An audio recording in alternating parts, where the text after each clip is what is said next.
Imagine drifting off to sleep while the Nile River glimmers under a silver moon, its waters carrying whispers of eternity.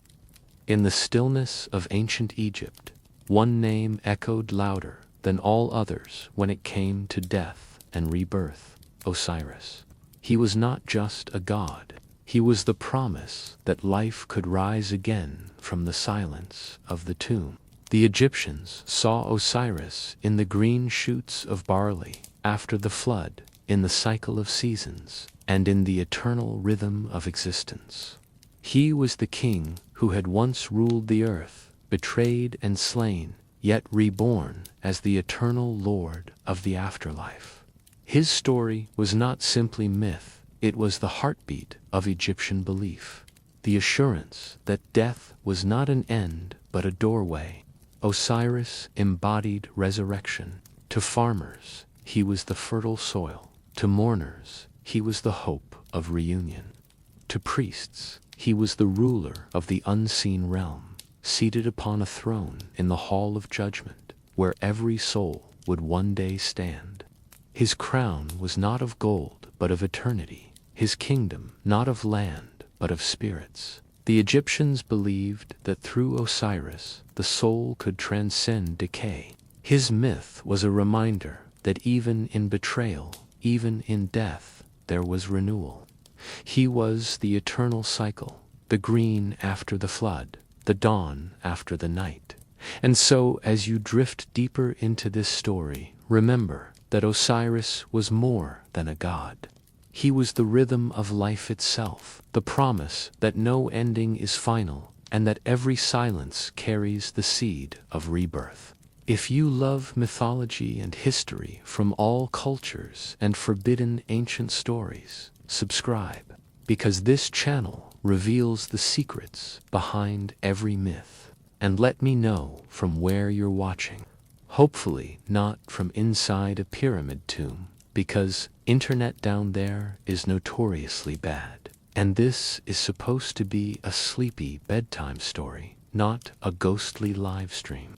In the hush of Egyptian temples, where shadows danced across walls carved with hieroglyphs, one figure stood as the keeper of wisdom, Thoth. If Osiris was the promise of resurrection, Thoth was the mind that made eternity possible. He was depicted with the head of an ibis, sometimes as a baboon, always a reminder that knowledge could take many forms.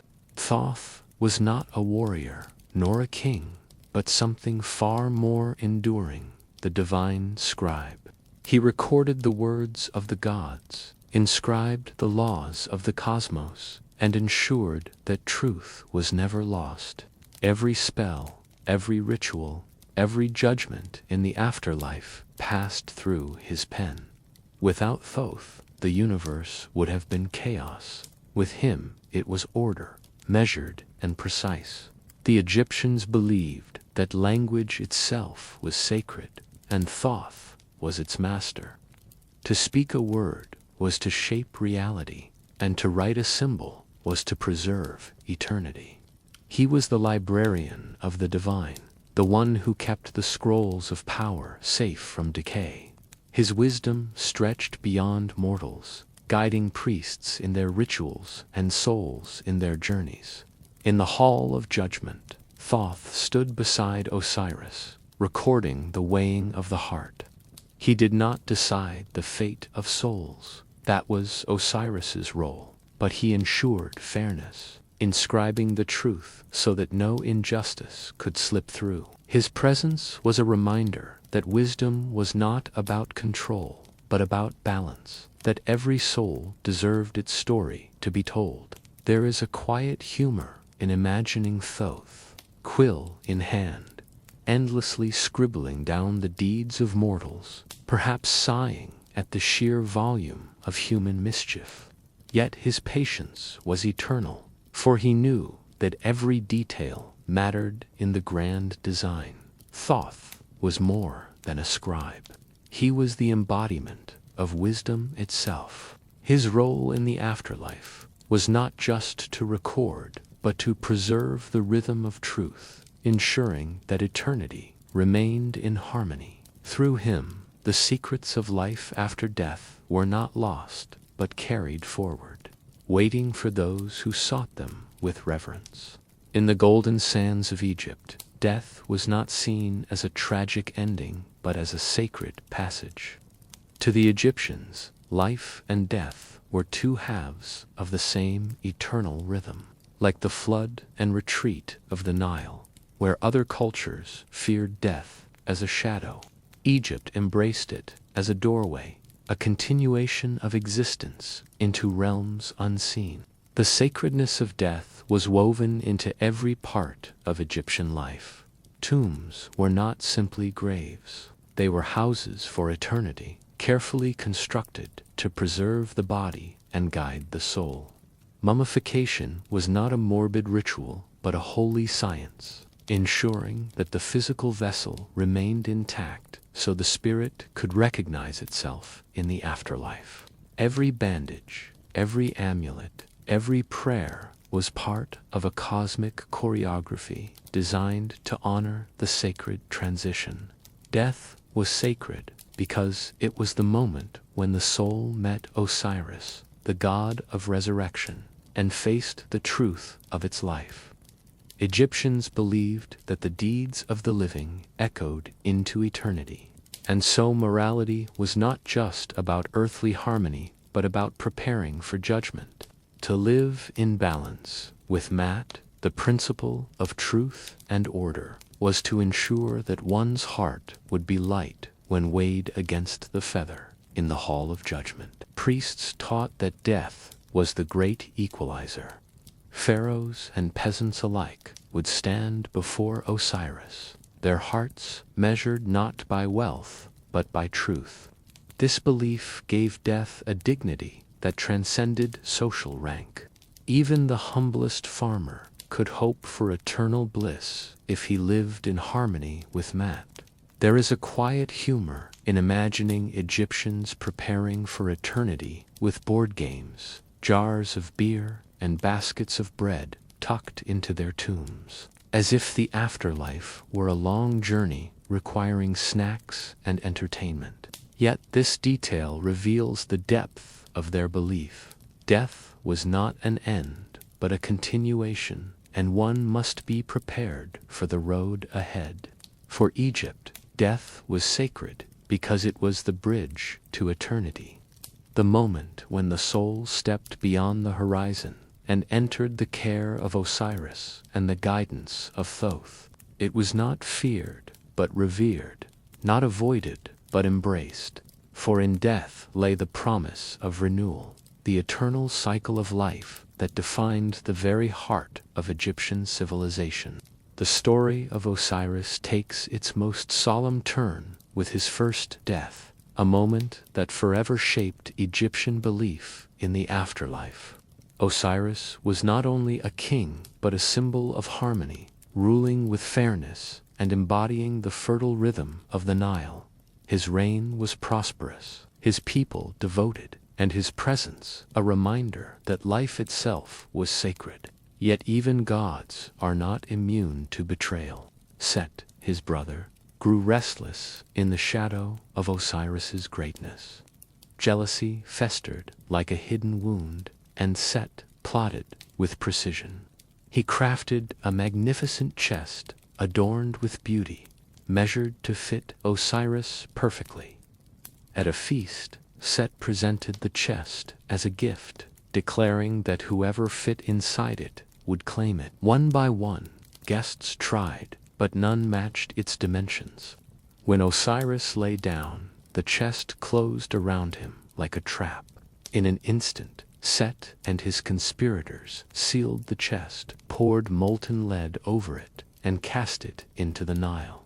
The river carried Osiris away, and with him the promise of life seemed to vanish. This was the first death of Osiris, not a natural passing, but a betrayal born of envy. The Egyptians saw this moment not only as myth, but as a lesson. Death could come suddenly, even to the most just ruler. Yet Osiris's fate was not despair, but transformation. His death marked the beginning of his journey into the afterlife, the first step toward becoming the eternal Lord of the dead. There is a quiet humor in imagining Set smugly watching his plan unfold, only to realize later that killing Osiris did not end his influence but magnified it. In trying to erase his brother, Set ensured that Osiris would live forever in myth, worship, and the hearts of mortals. The first death of Osiris was not the end of his story, but the seed of resurrection. Through betrayal, he became eternal. Through loss, he became the promise of renewal. And through silence, he became the voice of the afterlife, waiting to guide souls beyond the horizon. The myth of Osiris reaches its most fateful moment with the betrayal of his brother, Set, a story that Egyptians carried as both cosmic lesson and cautionary tale. Set was the embodiment of disorder, the desert winds and barren lands, the restless force that opposed the fertile balance Osiris represented. Where Osiris brought harmony and renewal, Set brought envy and destruction. The betrayal was not impulsive, but carefully plotted. Set's jealousy grew with each season of prosperity under Osiris's reign. He watched the people honor Osiris as the living symbol of truth and balance, and in his bitterness, he resolved to undo it. To achieve this, he devised a plan that was as cunning as it was cruel. Set commissioned a chest of exquisite craftsmanship. At a grand feast, he unveiled the chest, dazzling the guests with its beauty. He declared that whoever fit perfectly inside would win it as a prize. One by one, the guests tried, but none matched the chest's dimensions. When Osiris lay down, the trap was sprung. In an instant, Set and his conspirators slammed the lid shut, sealed it with molten lead, and cast it into the Nile. The river carried Osiris away, and with him, the promise of life seemed to vanish. The betrayal was complete. A brother's envy had slain the king of harmony. The Egyptians saw this act not only as myth, but as a reflection of the eternal struggle between order and chaos. Osiris represented Mat, the principle of truth and balance, while Set embodied Isfet, the force of disorder. Their conflict was not merely personal, but cosmic, a reminder that harmony must always contend with disruption. The betrayal by Set was not the end, but the beginning of Osiris's transformation.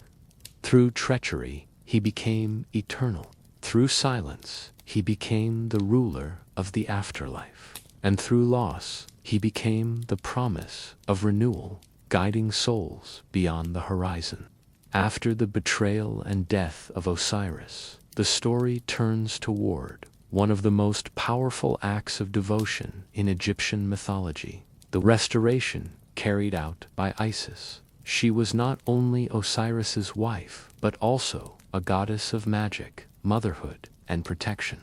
Her role in the myth was central, for without her, Osiris would have remained lost, and the promise of resurrection would never have been fulfilled. Isis searched tirelessly for the chest that held Osiris's body, wandering across lands and waters, guided by grief, but strengthened by determination. Her journey was not merely physical, but symbolic, the quest to reunite life with death, order with chaos. Eventually, she found the chest lodged in a tree, hidden in a foreign land. With reverence, she retrieved it and brought Osiris back to Egypt. But Set's malice was not yet finished. Discovering Isis's success, he tore Osiris's body into pieces and scattered them across the land. What followed was a labor of love and magic. Isis, aided by her sister Nephthys, gathered the fragments one by one. Each piece was found, purified, and reassembled. Through her divine power, she restored Osiris, breathing life into him once more. This act was more than myth. It was a ritual of resurrection. The Egyptians saw in Isis's devotion the model for funerary practices, the careful preservation of the body, the sacred rites that ensured the soul's recognition in the afterlife. Mummification itself echoed her work, binding the body together so that it might rise again. Isis's restoration of Osiris was not complete in the sense of returning him to mortal life. Instead, it transformed him into something greater, the eternal ruler of the afterlife. Through her magic, Osiris transcended death, becoming the god who would judge souls and grant eternal renewal. The story of Isis restoring Osiris is a testament to love, devotion, and the power of magic. It shows that even in the face of betrayal and destruction, renewal is possible. For the Egyptians, it was a reminder that death was not the end, that through ritual and reverence, the soul could rise again, guided by the eternal bond between Isis and Osiris. In the grand tapestry of Egyptian belief, words were not mere sounds or symbols. They were forces of creation. At the heart of this sacred understanding stood Thoth, the divine scribe, master of language, and keeper of the words that shaped eternity. If Osiris embodied resurrection, Thoth embodied the power to make resurrection possible through speech, inscription, and ritual. The Egyptians believed that the universe itself was spoken into existence, and Thoth was the one who carried those words. His role was not only to record, but to preserve the rhythm of truth. Every spell, every hymn, every ritual utterance was infused with his authority. To speak a sacred word was to align with cosmic law, and to write it was to ensure its permanence. In funerary rites, Thoth's presence was invoked through the recitation of spells. Priests believed that the correct words could guide the soul through the dangers of the Duat, the underworld. These words were not simply instructions, but keys, unlocking gates, appeasing guardians, and protecting the traveler from harm. Without Thoth's sacred words, the journey would falter. With them, the soul could move forward toward Osiris's judgment. The Book of the Dead itself was a testament to Thoth's influence.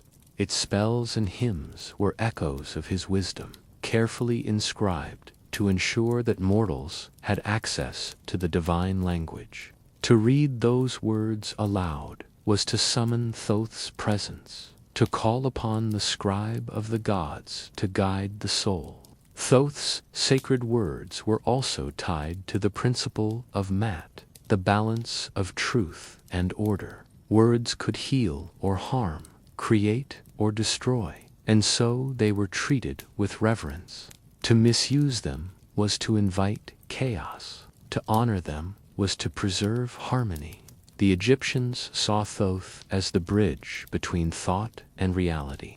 His sacred words were not only tools of ritual, but the very fabric of existence. Through him, language became divine, and through language, mortals could touch eternity. With Osiris restored through the devotion of Isis and transformed into something greater than mortal kingship, the Egyptians believed a new realm was born, the afterlife itself. This was not simply a continuation of earthly existence, but a vast, structured domain where souls journeyed after death. It was here that Osiris reigned, and it was here that Thoth's wisdom ensured order. The birth of the afterlife realm was imagined as the moment when death ceased to be chaos and became a system. Before Osiris, death was a shadow, a mystery without guidance. With his transformation, the Egyptians saw death as a passage into a world governed by laws, rituals, and divine judgment. The Duat, the underworld, was not a place of despair, but a landscape of trials, rivers, gates, and guardians a realm where the soul could prove itself worthy of eternity. Osiris's throne in this realm symbolized stability. He was no longer a king of crops and rivers, but of spirits and eternity. His presence gave the afterlife meaning, turning death into renewal. The Egyptians believed that every soul, whether pharaoh or farmer, would enter this realm and face its challenges. Thoth's role in the birth of the afterlife was equally vital. As the divine scribe, he inscribed the laws of this new domain, ensuring that truth and balance guided every judgment. His sacred words became the spells that mortals relied upon, the instructions that allowed them to navigate the dangers of the Duat. Without Thoth, the realm would have been chaos. With him, it became a structured path toward eternity. The Egyptians celebrated this birth through their rituals. Tombs were built as gateways, filled with offerings and texts to prepare the soul. Mummification echoed the restoration of Osiris, preserving the body so the spirit could recognize itself.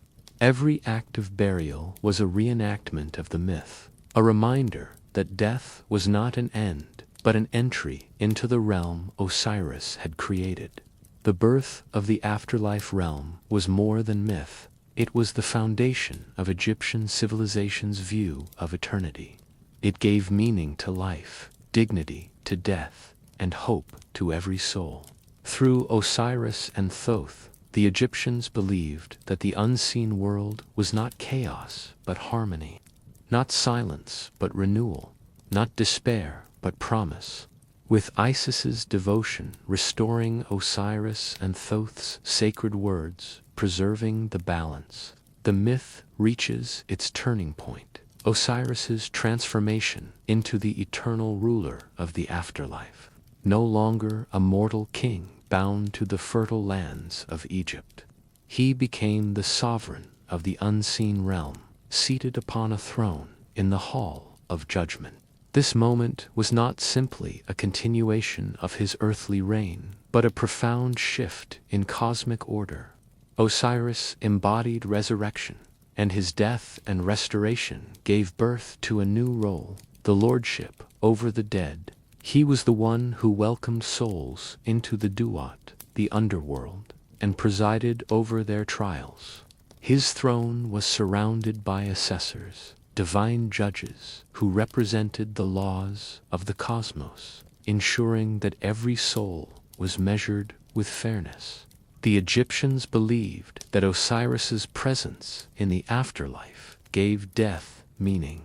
Without him, death would have been chaos, a shadow without guidance.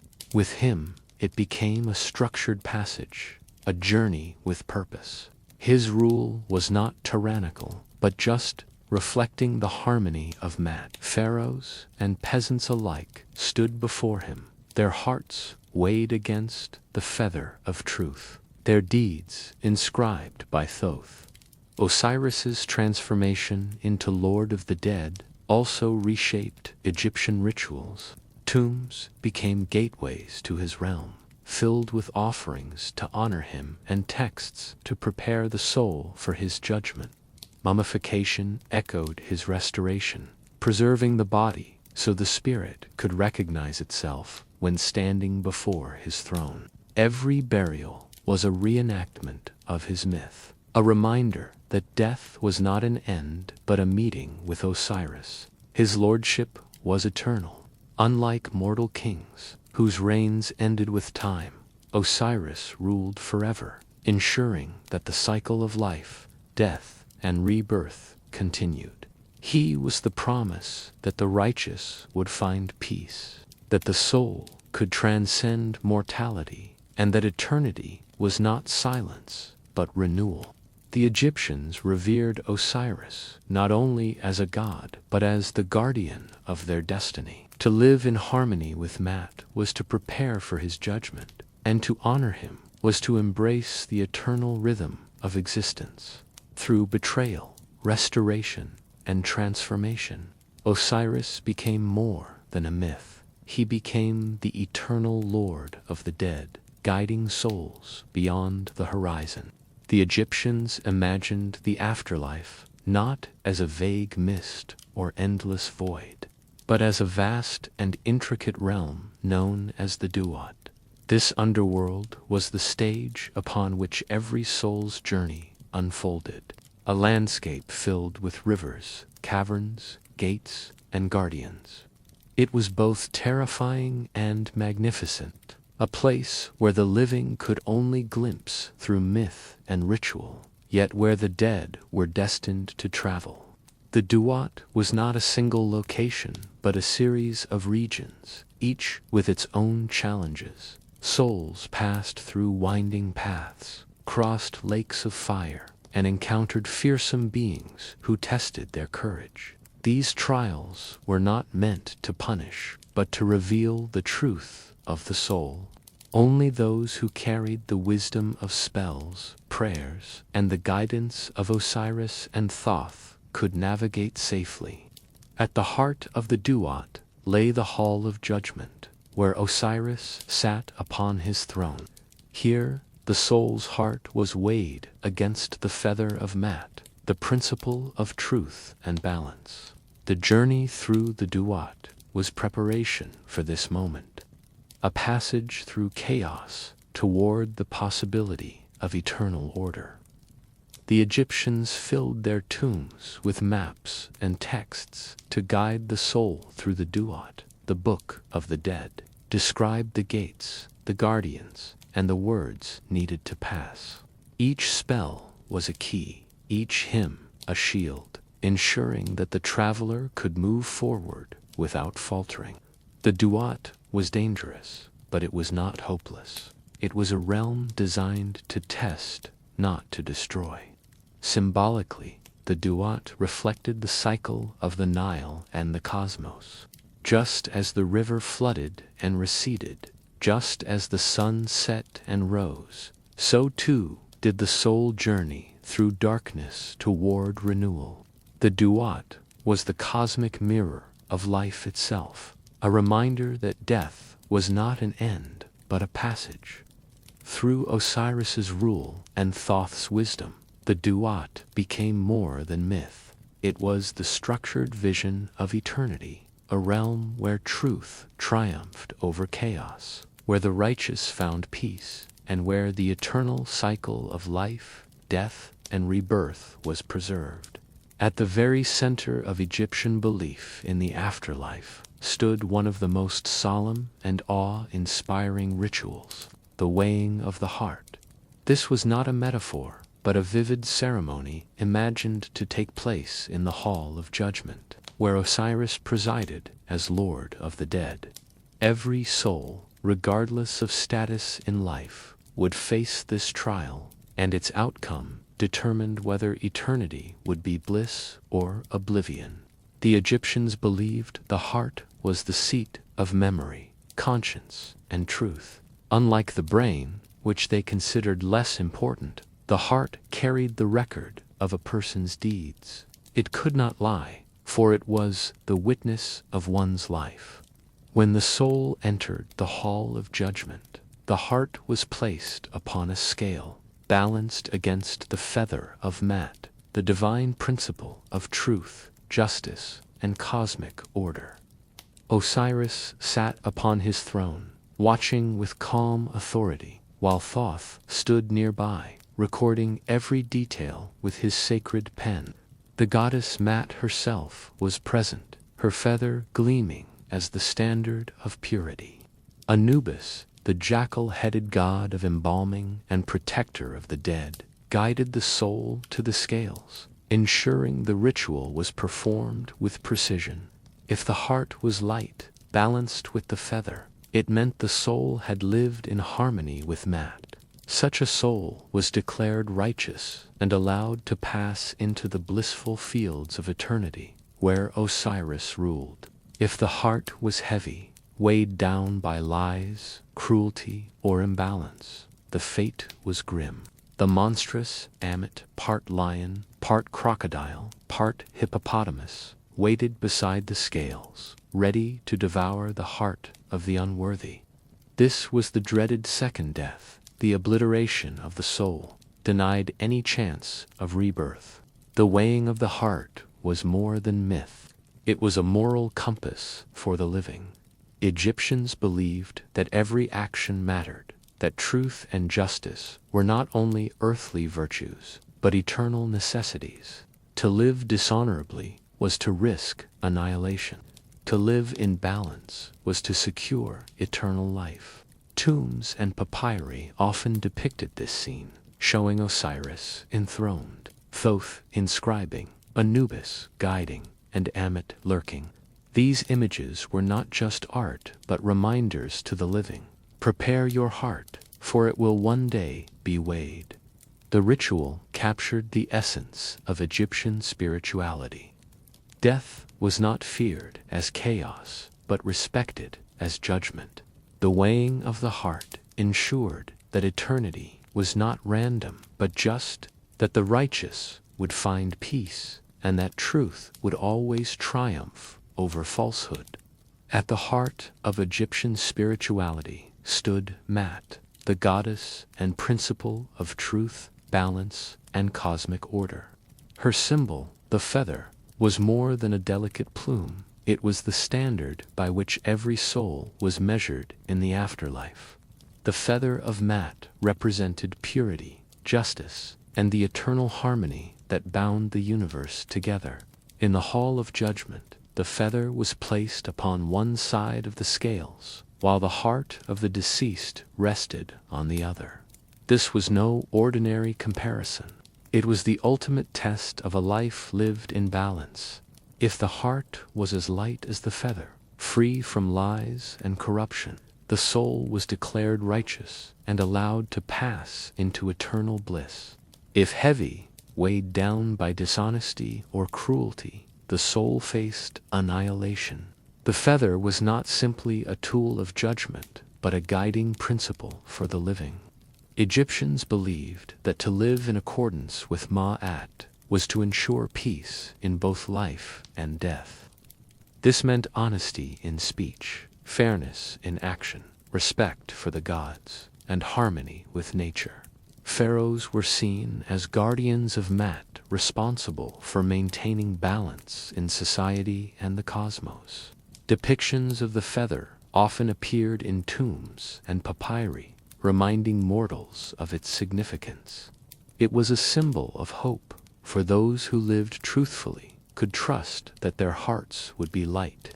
It was also a warning for those who strayed from balance, risked eternal loss. The feather of Mat carried a quiet elegance. It was not a weapon or a crown, but a simple plume, embodying the idea that truth is weightless, that justice is pure, and that balance is eternal. Through this symbol, the Egyptians expressed their deepest belief that the universe itself was built upon harmony, and that every soul must align with it to find peace beyond death.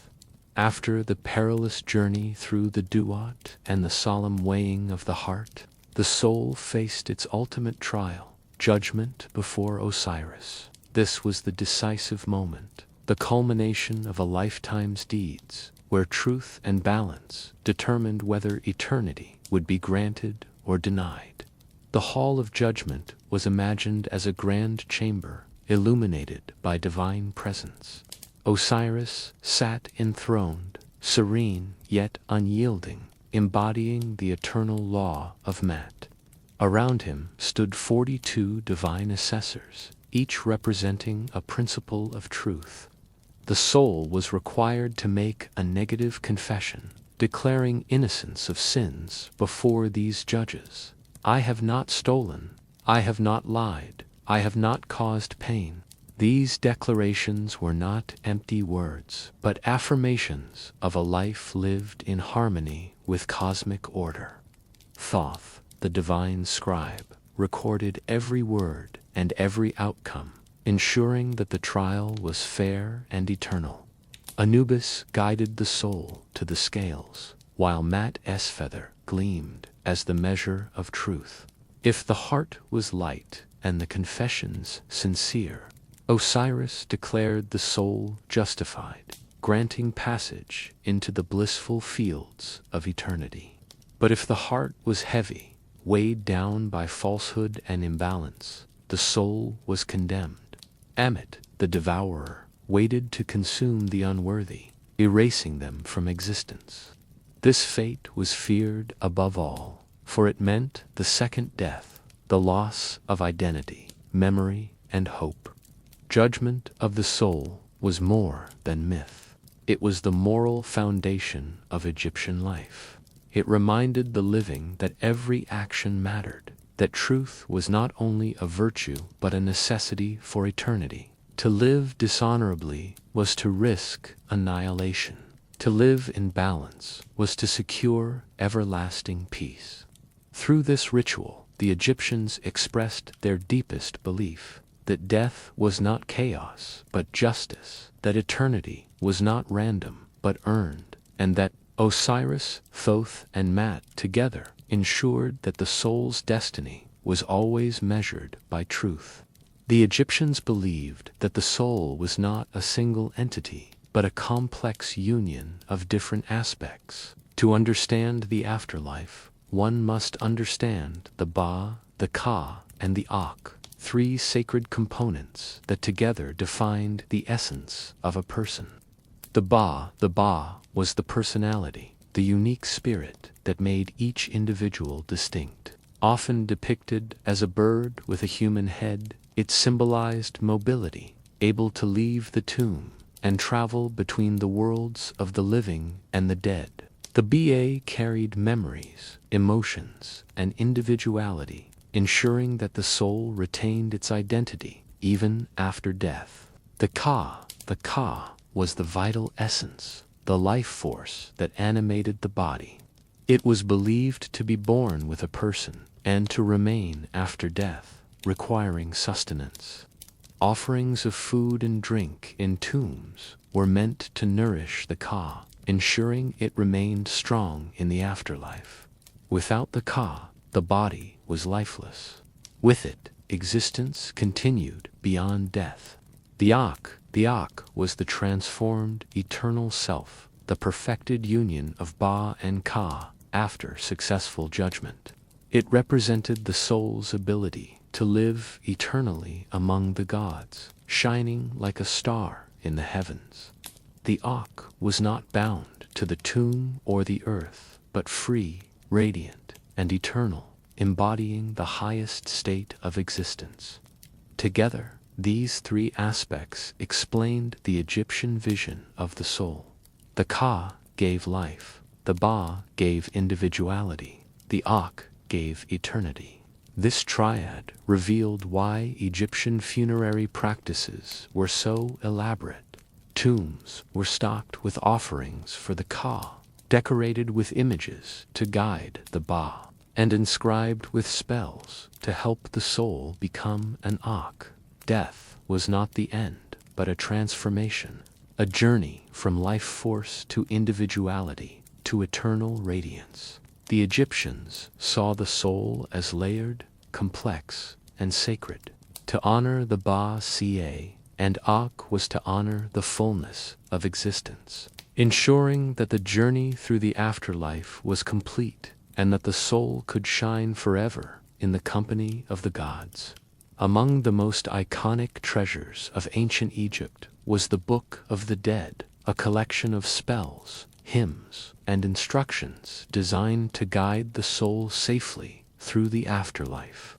It was not a single book in the modern sense, but a compilation of texts written on papyrus, inscribed on tomb walls, or carved into coffins.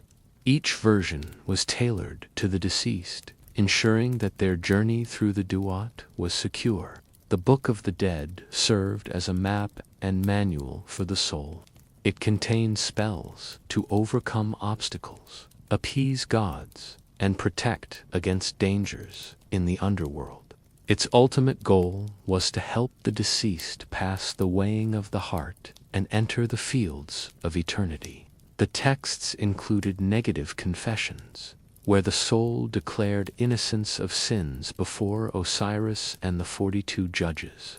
Spells described how to open gates, avoid traps, and transform into sacred animals or beings to gain protection. Hymns praised gods like Ra, Osiris, and Thoth, ensuring divine favor. Instructions guided the Qa and Ba, helping them reunite into the perfected Ak. Copies of the book were often placed in tombs, written on papyrus scrolls beside the mummy. Wealthier Egyptians commissioned elaborate versions with colorful illustrations, while simpler versions were available for commoners. Priests recited passages during funerary rites, invoking the power of Thoth's sacred words to protect the soul. The Book of the Dead reflected the Egyptian belief that death was not chaos, but a journey requiring preparation. Just as travelers needed maps and supplies, so too did the soul require guidance.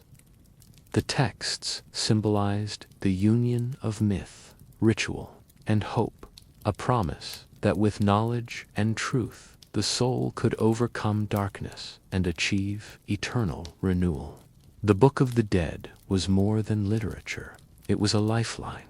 It gave mortals confidence that death was not the end, but a passage, and that, with Osiris's judgment and Mat's balance, eternity awaited those who lived in harmony with truth. The Egyptians believed that words carried divine power, and nowhere was this more evident than in the spells for eternal life. These sacred texts, preserved in tombs and papyri, were not mere prayers, but instruments of transformation. They gave the soul the ability to overcome obstacles, protect itself from dangers, and ultimately achieve immortality in the afterlife. To guide the soul through the Duat, ensuring safe passage past gates, guardians, and trials. To protect against chaos, warding off demons, serpents, and forces of disorder. To empower the soul, granting the ability to speak, breathe, eat, and move freely in the afterlife. To transform the deceased, allowing them to take on divine forms, such as falcons, lotuses, or stars, symbolizing rebirth and eternity. Spells of protection, invocations to shield the soul from harm, often calling upon gods like Ra or Thoth. Spells of transformation, texts that allowed the deceased to become sacred animals or celestial beings, ensuring freedom and renewal. Spells of sustenance, ritual words that guaranteed food, drink, and breath for the Ka, so the vital essence never weakened. Spells of passage, instructions for opening gates and speaking the correct names to pass guardians in the Duat. The Egyptians saw these spells as bridges between mortal and divine. To recite them was to align with cosmic truth. To inscribe them was to preserve eternity. They were not only tools for the dead, but reminders to the living that truth, balance, and devotion were the keys to immortality. The spells for eternal life embodied the Egyptian conviction that death was not an end but a transformation. Through sacred words, the soul could rise beyond darkness, join Osiris in the fields of eternity, and shine forever as an Ak, the perfected, radiant self. The Egyptians feared not only physical death, but a far greater annihilation, the second death, the complete erasure of the soul. Unlike the first death, which was a natural passage into the Duat, the second death meant oblivion, the loss of identity, memory, and hope. It was the fate reserved for those who failed the judgment of Osiris. When the heart was weighed against the feather of Mat and found heavy with sin, the soul was condemned. The monstrous Ammit, part lion, crocodile, and hippopotamus devoured the heart of the unworthy. This act symbolized the destruction of the soul, preventing it from entering the fields of eternity or becoming an Akh. Oblivion was not torment, but non-existence. The soul ceased to be, erased from the cosmic order. For Egyptians, this was the most terrifying fate, worse than suffering, because it meant being forgotten by gods and mortals alike. The second death represented the triumph of chaos, Isfet, over Truthmat, a reminder that imbalance led to destruction. The concept of the second death encouraged Egyptians to live truthfully, honoring Mat in daily life. It reinforced the importance of funerary rituals, spells, and offerings, which protected the soul from failure in judgment. The fear of oblivion gave weight to morality. Every lie, theft, or cruelty risked eternal erasure. The second death was not only a warning, but a cosmic balance. Just as the righteous were rewarded with eternal life, the corrupt were denied existence. It ensured that eternity was reserved for those who upheld truth, justice, and harmony. In Egyptian belief, the second death was the ultimate boundary. To pass into eternity was to shine forever. To fall into oblivion was to vanish completely. It was the stark reminder that death itself was not the end. Judgment determined whether the soul would live eternally or be erased from the universe. Those who passed the judgment of Osiris and whose hearts were found light against the feather of Ma'at were granted the most cherished reward, eternal life in peace and abundance. The righteous entered the field of reeds, a paradise mirroring the Nile Valley but perfected. Here, crops grew without toil, rivers flowed gently, and the air carried eternal renewal. Families reunited, ancestors welcomed the newly justified, and the soul lived in harmony with gods and mortals alike. The righteous soul became an Akh, the perfected, radiant self. Freed from earthly limitations, the Akh could move between realms, shining among the stars and dwelling with the gods. This transformation symbolized victory over death, ensuring the soul's eternal presence in the cosmic order. Osiris, Lord of the Dead, presided over the righteous, granting them protection and peace. To dwell in his realm was to live under eternal justice, free from chaos and fear. The righteous became part of the divine cycle, sharing in the renewal that Osiris himself embodied. The fate of the righteous was not only paradise, but proof of cosmic justice. It showed that truth and balance in life led to eternal reward, that morality was not forgotten, and that the universe itself upheld harmony. For the Egyptians, this belief gave life meaning.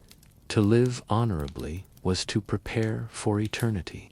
To honor Mat was to secure peace beyond death.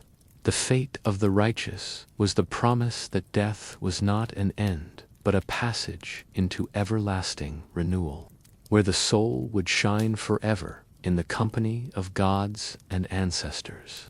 The mysteries of the Egyptian afterlife were not fully revealed to all. While common people relied on the Book of the Dead and funerary rituals, the priests of Egypt guarded deeper knowledge, sacred secrets passed down through generations, hidden within temples and rituals. These secrets were believed to hold the ultimate keys to eternity. Priests performed ceremonies that were never written down, ensuring their power remained exclusive. These rites often involved invoking gods with names known only to the initiated. For the Egyptians believed that to know a god's true name was to wield their power. Special incantations were whispered during embalming and burial, strengthening the Ka and guiding the Ba toward transformation into the Oc. Certain spells were considered too powerful for ordinary mortals. They were preserved only in temple archives and recited by high priests. These included words said to open the deepest gates of the Duat, bypassing dangers that even the Book of the Dead did not describe.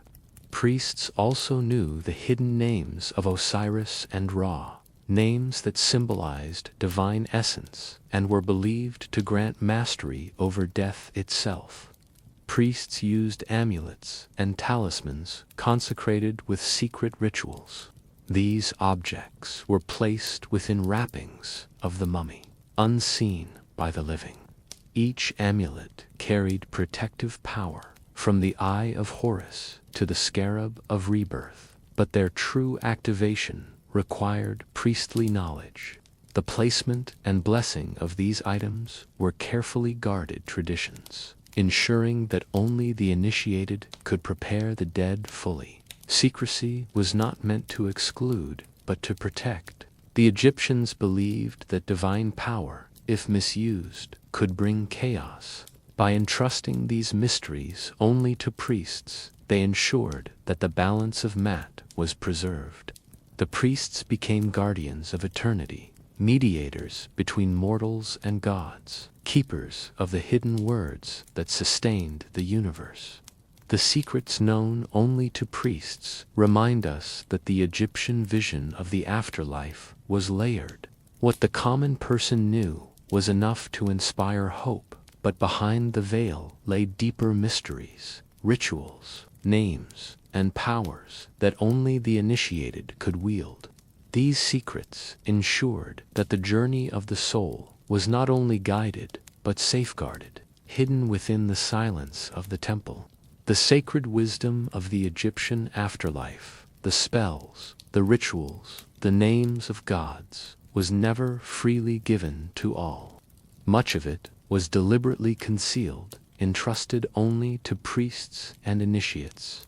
This secrecy was not born of arrogance, but of reverence, for the Egyptians believed that divine knowledge carried immense power, and power without discipline could bring chaos. Protection of cosmic order. The Egyptians feared that if sacred words were misused, they could disrupt Mat, the balance of the universe. Guardianship of power. To know the hidden names of gods or the deepest spells was to wield forces beyond mortal control. Priests safeguarded these mysteries to prevent corruption. Preservation of ritual purity. Rituals required precision.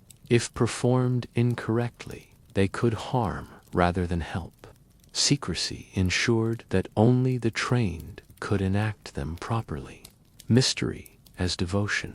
By keeping knowledge hidden, the Egyptians emphasized its sacredness. Mystery itself became a form of worship, reminding mortals that eternity was not easily won.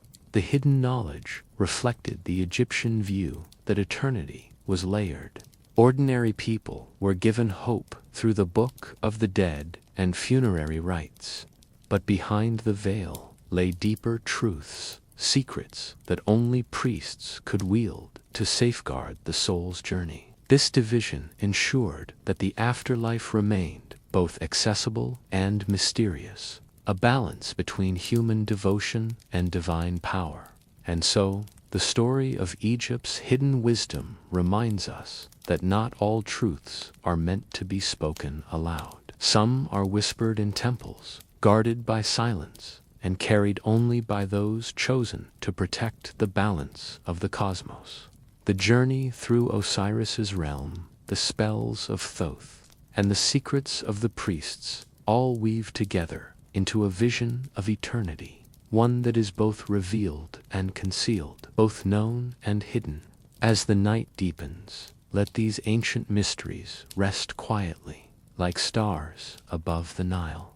May the hidden words remain safe, and may your own heart be light as the feather of Mat. Good night.